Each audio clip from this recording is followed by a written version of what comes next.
Shalom. Selamat datang di ibadah online GBI Petukangan House of Happiness. Untuk info persembahan, baik itu perpuluhan, persembahan umum, dan persembahan ucapan syukur serta diakonia, dapat Bapak Ibu lihat di layar saat ini.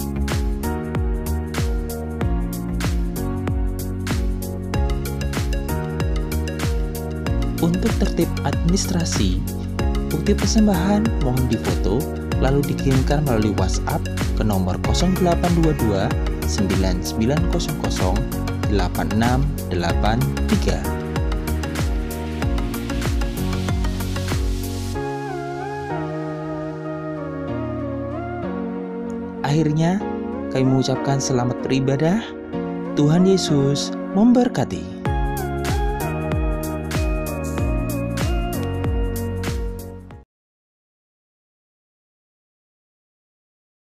Shalom semua, di tahun integritas ini kita perlu belajar untuk memiliki kemurnian atau kesucian hati. Di dalam Mazmur 24 ayat 4, salah satu pengertian integritas adalah bersih tangan dan murni hati, yang artinya tidak adanya motivasi yang salah di dalam orang tersebut, alias bersih. Dan jika kita ingin belajar tentang kemurnian atau kesucian hati, kita harus belajar dari ahlinya, yaitu Tuhan Yesus, the man of integrity. Ada ungkapan yang mengatakan, jika kita ingin belajar, belajarlah dari ahlinya. Artinya, kita harus totalitas dalam belajar dan belajar dari mereka yang tidak hanya menguasai teori, tetapi juga telah mempraktekkan dan menghidupi yang diajarkannya. Sehingga dapat dikatakan bahwa Yesus adalah guru agung dan teladan kita dalam hal kesucian hati. Mari kita belajar bersama beberapa teladan dari kehidupan Yesus mengenai kesucian hati. Yang pertama, Yesus tidak memiliki motivasi yang salah. Di dalam Matius 4 ayat 1-11, Yesus membuktikan dirinya bukan melalui kehebatan pelayanan, tetapi dari ketaatan, firman, dan perintah Tuhan saja. Setelah Yesus selesai berpuasa 40 hari, iblis mencoba Yesus dan melontarkan kata, "Jika engkau anak Allah," sebanyak 2 kali. Di mana iblis seolah-olah menggoda Yesus untuk membuktikan dirinya sebagai anak Allah. Tetapi Yesus tidak berusaha membuktikan dirinya dengan mengikuti kehendak iblis, melainkan dengan menunjukkan ketaatannya kepada perintah Allah di dalam firman Tuhan. Mengikuti teladan Tuhan Yesus dalam hal kesucian hati, artinya kita tidak memiliki motivasi untuk membuktikan diri melalui kehebatan pelayanan kita, atau bahkan berusaha lebih menonjol dibandingkan Tuhan Yesus sendiri. Marilah kita menunjukkannya melalui ketaatan kita akan perintah dan kehendak Tuhan. Selain itu, di dalam Matius 9 ayat 35-36, dengan sangat jelas terlihat bahwa motivasi Tuhan Yesus dalam pelayanan adalah belas kasihan akan jiwa-jiwa yang lelah dan terlantar, seperti domba tanpa gembala. Jadi, apa motivasi pelayanan kita? Ingin terkenal, kekayaan, penghargaan, atau pengakuan dari orang lain? Mari kita cek motivasi pelayanan kita dengan kembali pada teladan Tuhan Yesus. Kita juga dapat belajar dalam Matius 10 ayat 7-8, di mana Yesus memperingatkan bahwa kamu telah memperolehnya dengan cuma-cuma. Karena itu, berikanlah pula dengan cuma-cuma. Murid-murid Yesus diperingatkan untuk tidak mencari keuntungan dari kuasa yang mereka miliki untuk mengadakan berbagai mujizat. Semuanya harus dilakukan cuma-cuma. Untuk menunjukkan sifat Injil Kerajaan, yaitu anugerah yang diberikan secara cuma-cuma. Kita tahu bahwa perbuatan baik Kristus untuk kita adalah cuma-cuma, sehingga seharusnya kita juga berbuat baik kepada orang lain dengan cuma-cuma. Selanjutnya, teladan Yesus yang kedua dalam hal kesucian hati adalah fakta bahwa Yesus tidak mencari pujian bagi diri sendiri. Salah satu bagian dari khotbah Tuhan Yesus di bukit dalam Matius 6 ayat 1-7, ia mengajarkan tentang hal memberi sedekah dan berdoa. Yesus mengingatkan supaya sedekah, doa, dan ibadah kita cukup Bapa kita di surga saja yang mengetahuinya. Ajaran Yesus ini sangat kontras dengan yang biasa dilakukan orang-orang munafik yang melakukan hal-hal tersebut supaya dilihat dan dipuji orang lain. Hal yang menarik juga dapat ditemukan dalam Matius 9 ayat 30-31. Saat Yesus berkata, "Jagalah supaya jangan seorang pun mengetahui hal ini. Di situ, Yesus berpesan dengan sangat jelas kepada mereka yang telah disembuhkan untuk tidak mempromosikan dirinya. Tapi, karena apa yang mereka alami menimbulkan sukacita dan rasa syukur yang berlimpah, seketika masyhurlah nama Tuhan Yesus di seluruh daerah itu. Hal ini mengingatkan kita bahwa promosi dan pujian tidak perlu dicari. Janganlah pelayanan yang kita lakukan adalah demi mengejar pujian dari mereka yang kita layani. Kita juga dapat belajar bahwa pengagungan dan penghormatan datangnya dari orang lain, bukan diri sendiri. Dalam Matius 17 ayat 9, Petrus, Yakobus, dan Yohanes menjadi saksi keistimewaan pribadi Yesus. Ketika Yesus dimuliakan, bahkan dikunjungi oleh Musa dan Elia. Yesus bisa saja menyuruh ketiganya memberitakan peristiwa tersebut kepada orang-orang Yahudi dan ahli Taurat sebagai legitimasi berita kerajaan Allah yang Yesus sampaikan sebelum ia wafat, sehingga dirinya dipuji dan memperkecil penolakan para ahli Taurat. Tetapi Yesus tidak melakukannya. Teladan Tuhan Yesus yang ketiga dalam hal mengampuni kesalahan dan dosa. Di dalam Alkitab, Tuhan Yesus mengajarkan tentang kasih, di mana salah satu implementasinya adalah dalam hal pengampunan. Matius 5 ayat 38-48 mengajarkan agar kita jangan melawan orang yang berbuat jahat kepada kita, serta memberikan lebih dari apa yang dituntut oleh orang lain. Mau memberikan pinjaman, bahkan mendoakan mereka yang menganiaya. Dengan jelas Yesus mengajarkan kita untuk mengampuni tanpa batas. Semua hal ini telah dijalani Tuhan Yesus dan menjadi praktek hidup bagi kita. Ia melalui segalanya, mulai dari vonis hukuman tanpa bukti, penghinaan dan aniaya, sampai pada puncaknya yaitu penyalipan. Namun walaupun demikian, kita tahu di dalam Lukas 23 ayat 34, Tuhan Yesus tetap berkata, "Ya Bapa, ampunilah mereka, sebab mereka tidak tahu apa yang mereka perbuat." Mengampuni kesalahan orang-orang yang bersalah kepada kita akan membuat kita senantiasa memelihara kesucian hati. Dan di tahun 2021 ini, marilah kita ikuti teladan Tuhan Yesus sebagai the man of integrity dalam hal kemurnian atau kesucian hati, dengan memiliki motivasi yang benar, tidak mencari pujian bagi diri sendiri, dan mengampuni orang yang bersalah kepada kita. Saudara, untuk penjelasan lebih lengkapnya dari tim teologi kami, jangan lupa buka link yang ada di atas atau scan QR Code yang tersedia. Salam integritas. Tuhan Yesus memberkati. Maranatha.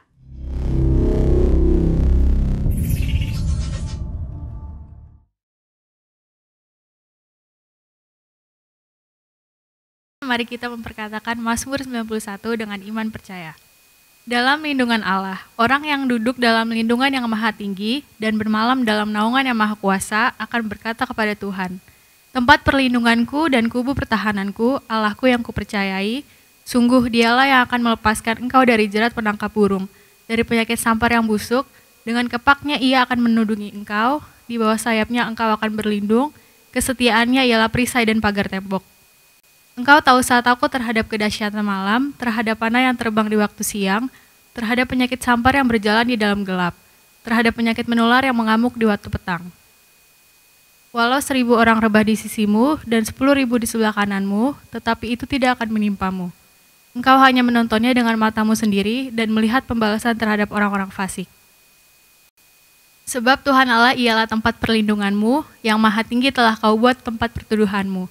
Malapetaka tidak akan menimpa kamu, dan tulah tidak akan mendekat kepada kemahmu. Sebab malaikat-malaikatnya akan diperintahkannya kepadamu untuk menjaga engkau di segala jalanmu. Mereka akan menatang engkau di atas tangannya, supaya kakimu jangan terantuk kepada batu. Singa dan ular tedung akan kau langkahi, engkau akan menginjak anak singa dan ular naga.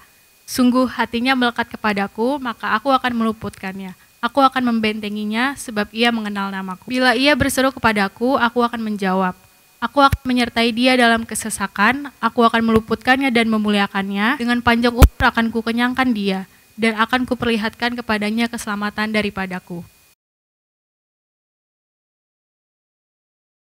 Apa yang dimaksud dengan Pentakosta ketiga? 1. Pentakosta ketiga adalah pencurahan Roh Kudus yang dahsyat di zaman now, melebihi yang terjadi di Azusa Street. 2. Pentakosta ketiga akan mengakibatkan penuaian jiwa yang terbesar dan yang terakhir sebelum Tuhan Yesus datang kembali. 3. Pentakosta ketiga akan membangkitkan generasi Yeremia, yaitu anak-anak muda yang dipenuhi Roh Kudus, cinta mati-matian kepada Tuhan Yesus, tidak kompromi terhadap dosa, akan bergerak untuk memenangkan jiwa. 4. Pentakosta ketiga lahir di Indonesia yang bergerak ke bangsa-bangsa. Gerakan ini dari timur ke barat dan akan kembali ke Yerusalem. 5. Pentakosta ketiga akan memberikan kuasa untuk menyelesaikan amanat agung. Setelah itu Tuhan Yesus datang kembali.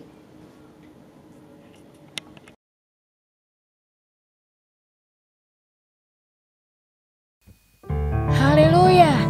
Terpuji nama Tuhan Yesus sudah memberkati kita sepanjang bulan Januari, bahkan di minggu ini bulan Februari. Bapa tetap memberkati kita berlimpah-limpah. Semua yang percaya katakan amin. Mari saudara yang ada di rumah, dimanapun berada, kita tetap bersuka cita, tetap memuliakan Tuhan, Raja di atas segala raja. Haleluya. Engkau yang terbesar dan termulia Tuhan. Haleluya, haleluya, haleluya. Makasih Bapa. Kau terbesar dan mulia, ajaib semua perbuatanmu. Kau terbesar dan mulia, biarlah semua memujimu.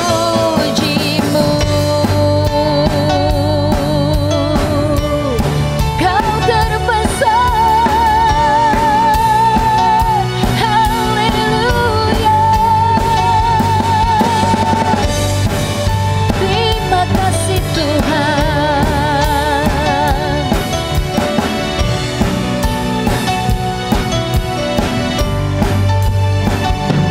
Segenap hati aku memuji, segenap jiwa aku bernyanyi, karena Roh-Mu ada dalamku, Tuhan. Ku angkat tanganku memuji, ku angkat suara dan bernyanyi, karena Roh-Mu ada dalamku, Tuhan. Mari menari memuji, ungkapan sukacita di hati. Kau terbesar dan mulia, ajaib semua perbuatanmu. Kau terbesar dan mulia, biarlah semua memujimu.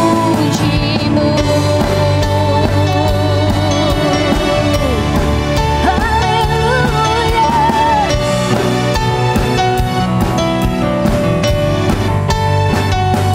Segenap hati aku memuji, segenap jiwa aku bernyanyi, karena Roh-Mu ada dalamku, Tuhan.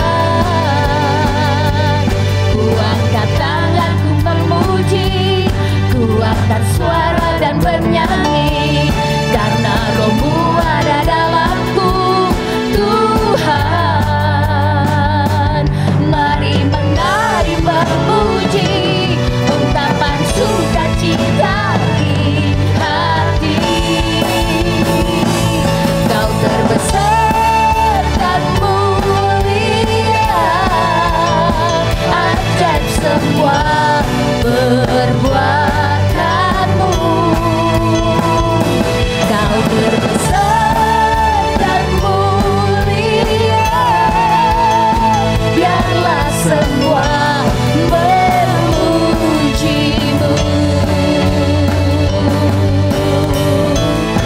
Glory bagimu Tuhan.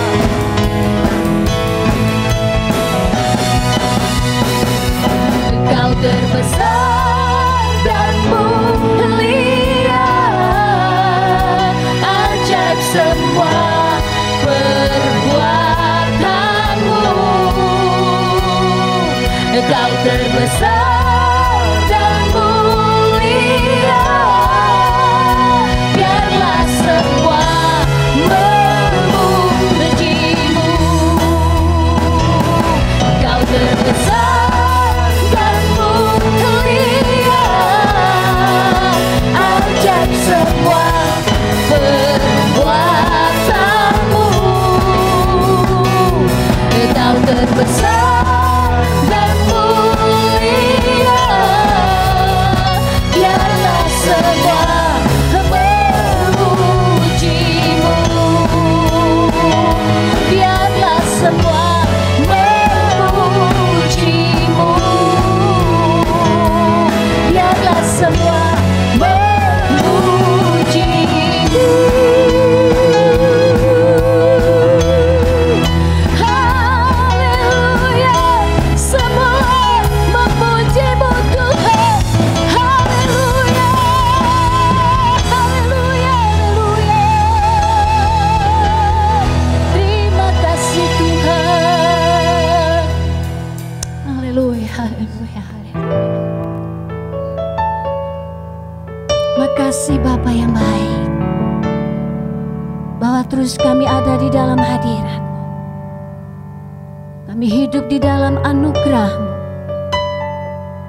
Haleluya Tuhan. Terima kasih.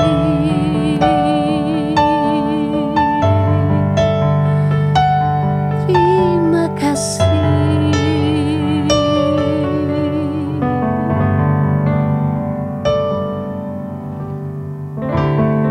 Oralayana Mashandara. Ya rala batakaya rala maya rala baya. Ku hidup karena anugerah-Mu. Ku hidup karena kasih-Mu. Kaulah sumber kehidupanku.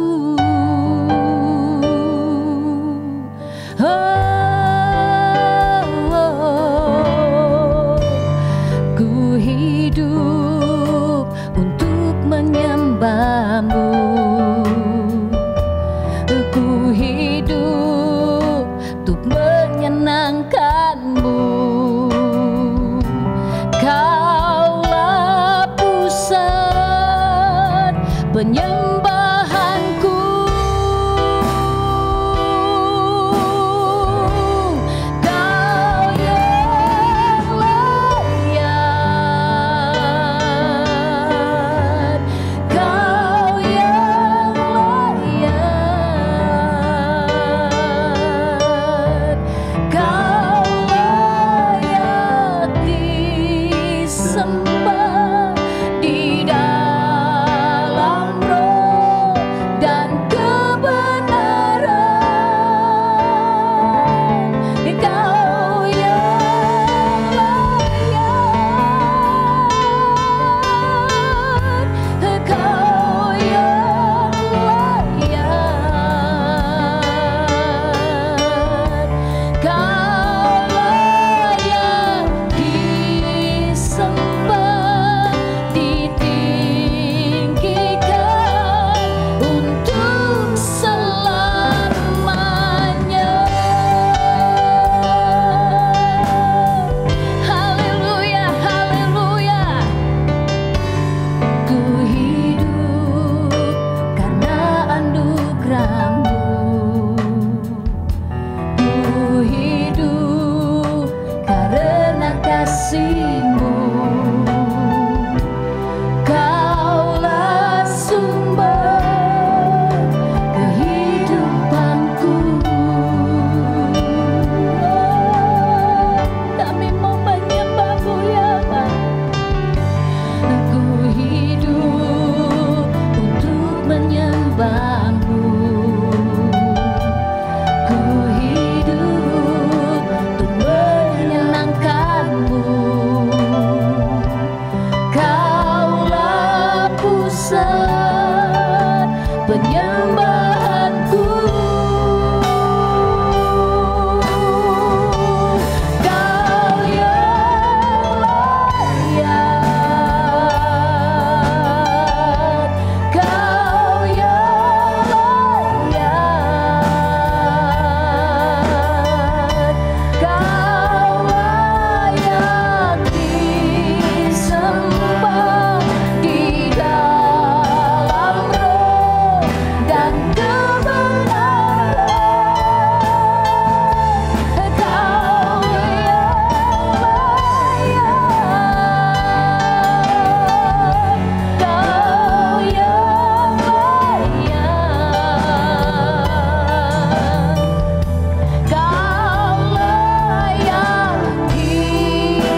Shalom semua saudara yang dikasih Tuhan, dimanapun saudara berada di rumah-rumah. Saya percaya Tuhan Yesus menyertai dan memberkati saudara berlimpah-limpah. Amin. Nah saudara, tahun 2021 gembala sidang kita yaitu Bapak Pendeta Dr. Insinyur Niko Nyotora Harjo mendapatkan pesan Tuhan bahwa temanya adalah tahun integritas. Saudara, ini bicara soal siapa aku ketika tidak ada yang memperhatikan. Siapa setiap saudara dan termasuk saya ketika tidak ada orang yang melihat kita. Nah saudara yang kasih Tuhan, hari ini saya ingin menyampaikan pertanyaan untuk setiap kita semua masing-masing di tahun 2021 ini. Yaitu, apakah saya tetap beribadah kepada Tuhan Yesus jika keadaan menjadi buruk? Saudara, ibadah di sini bukan bicara soal ibadah online atau ibadah onsite. Memang sejak pandemi tahun 2020, maka ada yang namanya ibadah online yang kita tidak pernah pikirkan sebelumnya. Lalu setelah itu sekarang ini juga ada gereja-gereja yang sudah mulai buka dan ibadah onsite. Saudara, ibadah yang dimaksud bukan soal online atau onsite, baik Zoom meeting atau lewat YouTube, saudara ya, tapi ibadah kita kepada Tuhan. Saudara yang kasih Tuhan, kita datang ke gereja pun belum tentu ibadah saudara. Nah saudara, jadi bukan bicara soal tata cara atau pola ibadah, tapi esensi daripada ibadah itu sendiri. Tentu saja perbedaan antara tata cara di setiap zaman atau masa itu berbeda-beda. Nah apa yang disebut ibadah? Ibadah adalah perbuatan untuk menyatakan bakti kita kepada Allah, yang didasari dengan ketaatan mengerjakan perintahnya dan menjauhi larangannya. Ibadah itu adalah menunaikan segala kewajiban yang diperintahkan Allah. Ibadah juga disebut kita menyembah Tuhan. Saudara, penyembahan adalah tentang apa yang kita lakukan itu sesuai dengan perintah Tuhan. Artinya menyenangkan hati Tuhan. Saudara kasih Tuhan, pesan Tuhan kepada Yosua. Kita semua tahu di kitab Yosua bagaimana Yosua dipercayakan untuk memimpin bangsa Israel setelah Musa. Saudara, perjalanan Yosua tidak mudah, saudara. Tetapi pada akhirnya kita melihat apa yang Tuhan janjikan semuanya digenapi. Saudara, sepanjang perjalanan hidupnya Yosua dan bangsa Israel tetap menyembah pada Tuhan Allah Israel. Nah saudara, Yosua 1 ayat 7 dan 8, firman Tuhan berkata, hanya kuatkan dan teguhkanlah hatimu dengan sungguh-sungguh. Bertindaklah hati-hati sesuai dengan seluruh hukum yang telah diperintahkan kepadamu oleh hambaku Musa. Janganlah menyimpang ke kanan atau ke kiri, supaya engkau beruntung kemanapun engkau pergi. Janganlah engkau lupa memperkatakan kitab Taurat ini, tetapi renungkanlah itu siang dan malam. Untuk apa saudara? Ini alasannya, supaya engkau bertindak hati-hati sesuai dengan segala yang tertulis di dalamnya. Ini disebut ibadah, mentaati perintah Tuhan. Bertindak hati-hati sesuai dengan segala yang tertulis di dalamnya. Sebab dengan demikian, perjalananmu akan berhasil dan engkau akan beruntung. Perjalanan hidup kita akan berhasil. Kita akan berhasil mengatasi setiap masalah demi masalah yang kita hadapi dalam muka bumi ini. Dan apa saja yang engkau kerjakan berhasil dan engkau akan beruntung. Semua rencana Tuhan akan terjadi dalam hidup saudara dan saya. Saudara yang kasih Tuhan, justru jika kita terus beribadah, menyembah Tuhan selama kita hidup ini, Tuhan akan menuntun kita untuk dapat mengalami semua janji Tuhan, mengatasi setiap masalah kehidupan dan berhasil. Dan semua rancangan Tuhan terjadi atas hidup kita semua. Saudara kasih Tuhan, Yosua 23 ayat 14 dikatakan, maka sekarang sebentar lagi aku akan menempuh jalan segala yang fana, kata Yosua. Sebab itu insyaflah dengan segenap hatimu dan dengan segenap jiwamu, bahwa satu pun dari segala yang baik yang telah dijanjikan kepadamu oleh Tuhan Allahmu, tidak ada yang tidak dipenuhi, semuanya telah digenapi bagimu, tidak ada satu pun yang tidak dipenuhi. Saudara, semua yang Tuhan janjikan semuanya dipenuhi pada zamannya Yosua kepada bangsa Israel. Saudara, bukan hanya kepada Yosua secara pribadi atau keluarganya, tapi kepada satu bangsa Israel yang Tuhan janjikan itu terjadi. Yosua 24 ayat 14-15, oleh sebab itu takutlah akan Tuhan dan beribadahlah kepadanya dengan tulus, ikhlas dan setia. Jauhkanlah Allah yang kepadanya nenek moyangmu telah beribadah di seberang sungai Efrat dan di Mesir, dan beribadahlah kepada Tuhan. Tetapi Jika kamu anggap tidak baik untuk beribadah kepada Tuhan, pilihlah pada hari ini kepada siapa kamu akan beribadah.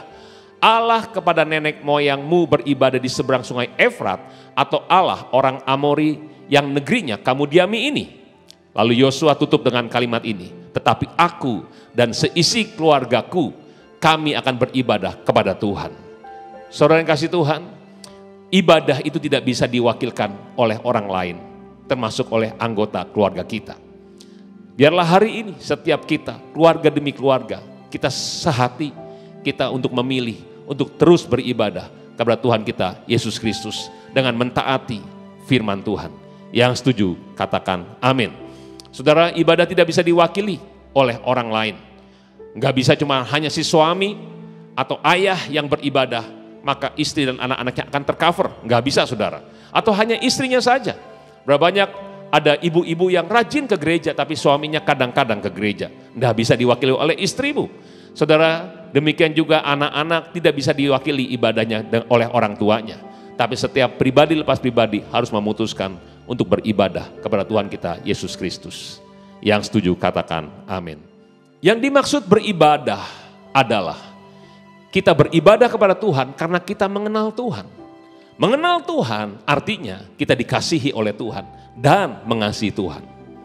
Saudara, Kisah Rasul 17 ayat 23, Rasul Paulus mengatakan, ketika aku berjalan-jalan di kotamu dan melihat-lihat barang-barang pujaanmu, aku menjumpai juga sebuah mezbah dengan tulisan kepada Allah yang tidak dikenal. Apa yang kamu sembah tanpa mengenalnya, itulah yang kuberitakan kepadamu. Saudara, kita nggak mungkin beribadah atau menyembah Tuhan kalau kita tidak mengenal Dia. Saudara, Raja Daud dalam hal ibadah dia juga menyampaikan pesan kepada Salomo di 1 Tawarikh 28 ayat 9, dan engkau anakku Salomo, kenallah Allahnya ayahmu dan beribadahlah kepadanya dengan tulus ikhlas dan dengan rela hati. Sebab Tuhan menyelidiki segala hati dan mengerti segala niat dan cita-cita. Jika engkau mencari Dia, maka Ia berkenan ditemui olehmu. Tapi jika engkau meninggalkan Dia, maka Dia akan membuang engkau untuk selamanya. Saudara, Daud berkata pada Salomo, kenallah Allahnya ayahmu dan beribadahlah. Saudara yang dikasih Tuhan, saudara dan saya kita beribadah di tahun 2021 ini kepada Tuhan. Bukan untuk diselamatkan, bukan untuk diberkati, tapi kita beribadah kepada Tuhan karena kita dikasihi oleh Tuhan, karena kita dicintai oleh Tuhan. 1 Yohanes 4 ayat 19, kita mengasihi karena Allah lebih dahulu mengasihi kita. Waktu kita masih berdosa, Tuhan Yesus sudah mati untuk kita. Dikasihi Tuhan, itu seperti seorang bapa kepada anaknya. Saudara, kita tidak akan bisa mengenal diri kita sebelum kita mengenal siapa papa kita. Betul nggak, saudara? Waktu kita lahir jadi bayi, kita nggak kenal siapa kita sebenarnya. Bahkan berapa banyak orang tua waktu dia gendong bayinya, dia bilang, anak siapa ini ya gitu. Bukan orang tuanya nggak tahu, itu pasti anaknya gitu. Tapi si bayi ini pasti belum tahu siapa dia sebelum dia mengenal orang tuanya. Begitu kita tahu siapa Bapa di sorga kita, siapa Allah pencipta kita, kita akan tahu siapa diri kita. Saudara dan saya diciptakan Tuhan menurut gambar dan rupa Bapa di sorga.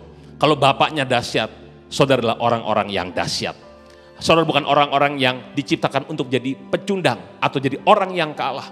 Engkau adalah orang-orang yang diciptakan untuk berkuasa, menguasai muka bumi ini, menguasai segala masalah dalam hidupmu. Kenapa? Karena engkau tidak jalan sendirian. Engkau bersama dengan Bapa kita di sorga. Dia memberikan Roh Kudusnya kepada kita. Saudara, kita dikasihi oleh Tuhan. Waktu kita belum mengenal Tuhan, Dia sudah mati untuk kita. Bahkan waktu kita masih bandel, saudara, Tuhan tetap sabar untuk menyelamatkan kita. Dia tunggu kita sampai kita berbalik kepada Dia. Dia menyediakan segala sesuatu, memelihara dan menyertai kita. Roh Kudusnya diberikan dalam saudara dan saya. Dia selalu menyertai kita. Saudara, dikasih Tuhan itu sangat luar biasa. Dia menuntun kita, mengarahkan kita ke jalan yang benar. Dan memberikan kepada kita hari depan yang penuh dengan harapan. Saudara yang kasih Tuhan, kita ada sebagaimana kita hari ini. Ini semua karena kasih sayang Tuhan kepada kita semua. Apapun masalah yang kau sedang hadapi, saudara dengar baik-baik. kita ada hari ini sebagaimana kita ada. Semua karena kasih sayang Tuhan kepada kita. Amin saudaraku. Saudara, renungkan baik-baik.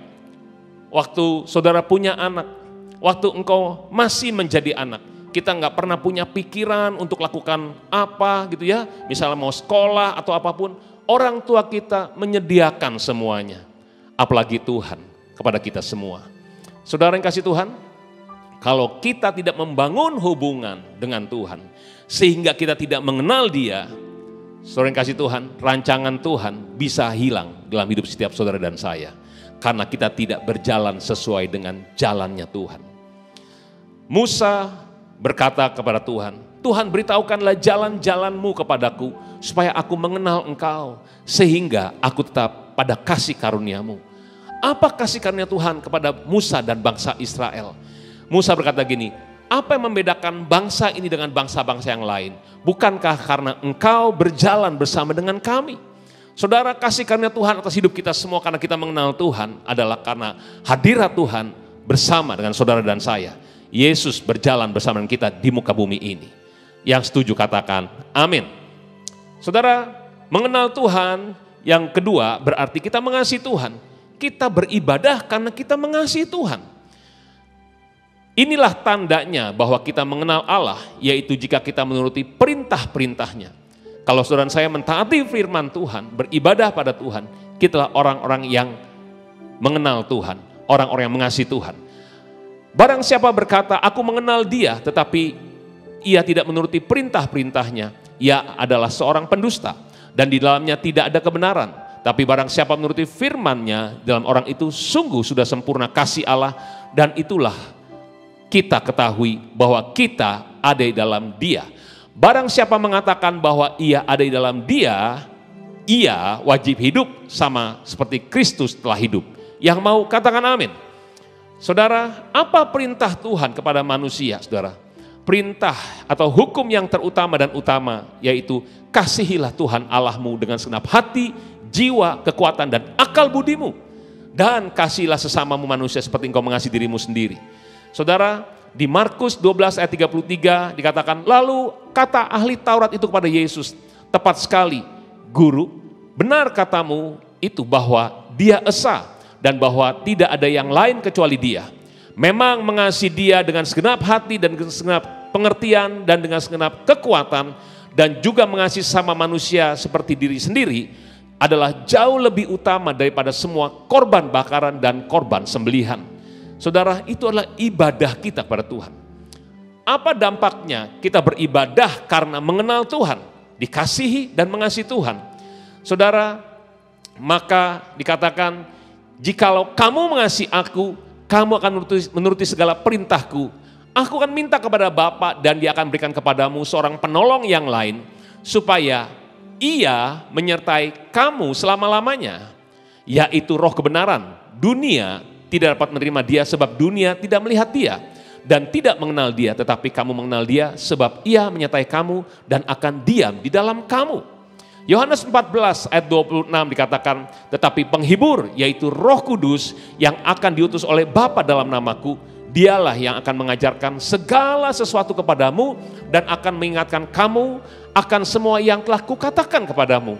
Saudara, karena Roh Kudus menyertai saudara dan saya, saudara, ini yang membuat kita berhasil dalam hidup ini. Kita bisa mengatasi sepanjang tahun 2021 dan bahkan sampai Tuhan Yesus menjemput kita semua di awan-awan yang permai.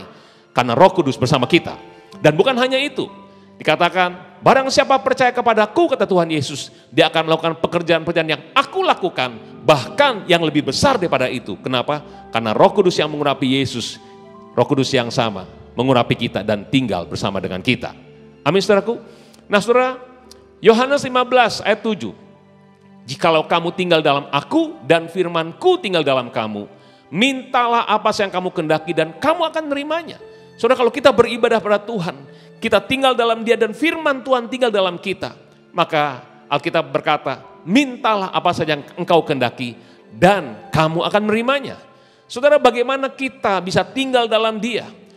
Yohanes 15 ayat 10 berkata, jikalau kamu menuruti perintahku, yaitu beribadah dengan taat pada firman Tuhan, kamu akan tinggal dalam kasihku, seperti aku menuruti perintah Bapakku dan tinggal di dalam kasih-Nya. Saudara, doa-doa saudara akan besar kuasanya. Tuhan mendengar dan menjawab setiap doa-doa kita. Yang bersuka cita, katakan amin. Saudara, yang terakhir, beribadah adalah mempersembahkan persembahan yang benar. Roma 12 ayat 1 dikatakan, karena itu saudara-saudara, demi kemurahan Allah, aku menasihatkan kamu supaya kamu mempersembahkan tubuhmu sebagai persembahan yang hidup, yang kudus, dan yang berkenan pada Allah. Itu adalah ibadahmu yang sejati. Saudara, ibadah yang sejati pada Tuhan adalah kita mempersembahkan tubuh kita. Saudara, seekor domba baru bisa dipersembahkan di atas mezbah kalau domba ini sudah mati. Artinya harus disembelih, darahnya tercurah. Saudara, di dalam darah itu ada nyawa.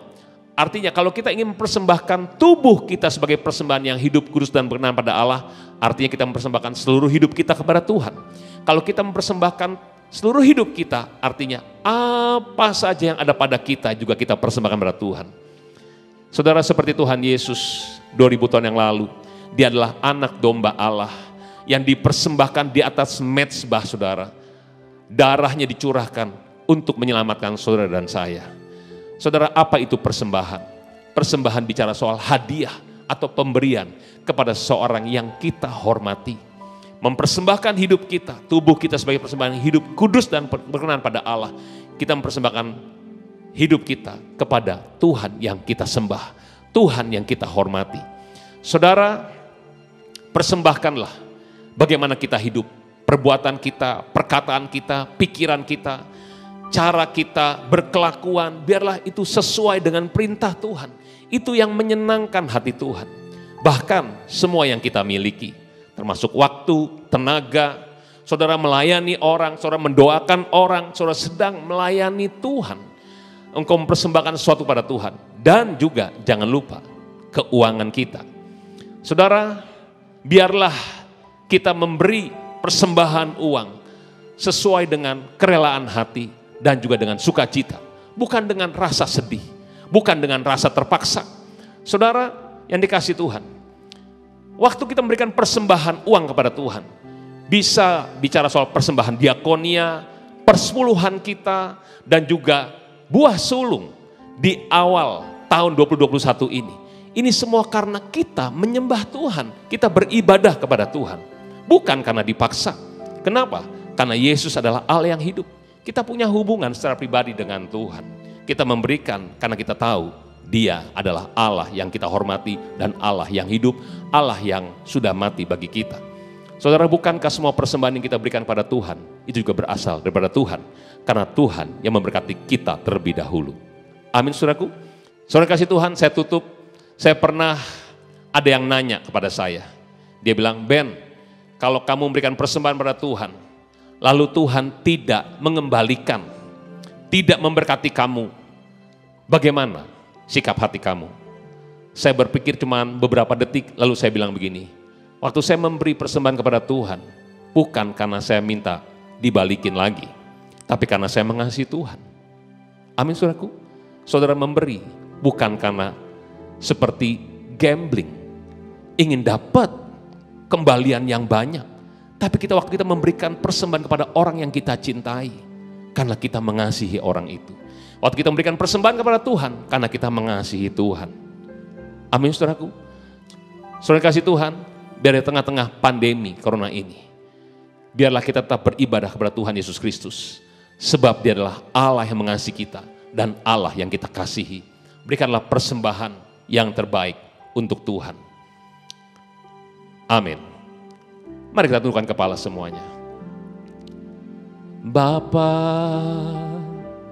ku persembahkan tubuhku sebagai persembahan yang hidup, kudus, dan yang berkenan padamu, sebagai ibadah yang sejati. Ku sembah Kau,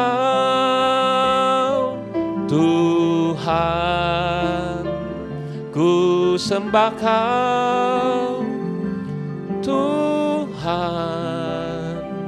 ku serahkan hidupku kepadamu. Untuk kemuliaan nama-Mu, ku sembah Kau Tuhan, ku sembah Kau Tuhan, ku serahkan hidupku kepadamu. Untuk kemuliaan nama-Mu. Terima kasih Tuhan. Berkati semua anak-anak-Mu ya Tuhan. Kuatkan setiap hati kami semua Tuhan. Kami akan terus beribadah pada Tuhan di tahun 2021 ini. Dan sampai Engkau datang menjemput kami semua di awan-awan yang permai. Terima kasih Tuhan. Pulihkan setiap anak-anak-Mu. Berikan mujizat kesembuhan-Mu atas mereka semua. Berkati dengan berlimpah-limpah. Dalam nama Yesus. Amin. Selamat hari Minggu. Tuhan Yesus memberkati saudara berlimpah-limpah. Terimalah berkat Tuhan. Kasih karunia berlimpah-limpah daripada Allah Bapa dalam Anak yang tunggal Yesus Kristus. Persekutuan yang manis dengan Roh Kudus menyertai saudara sekalian mulai hari ini. Sampai Tuhan Yesus datang menjemput kita di awan-awan. Dan bahkan sampai selama-lamanya. Yang percaya bersama-sama katakan amin.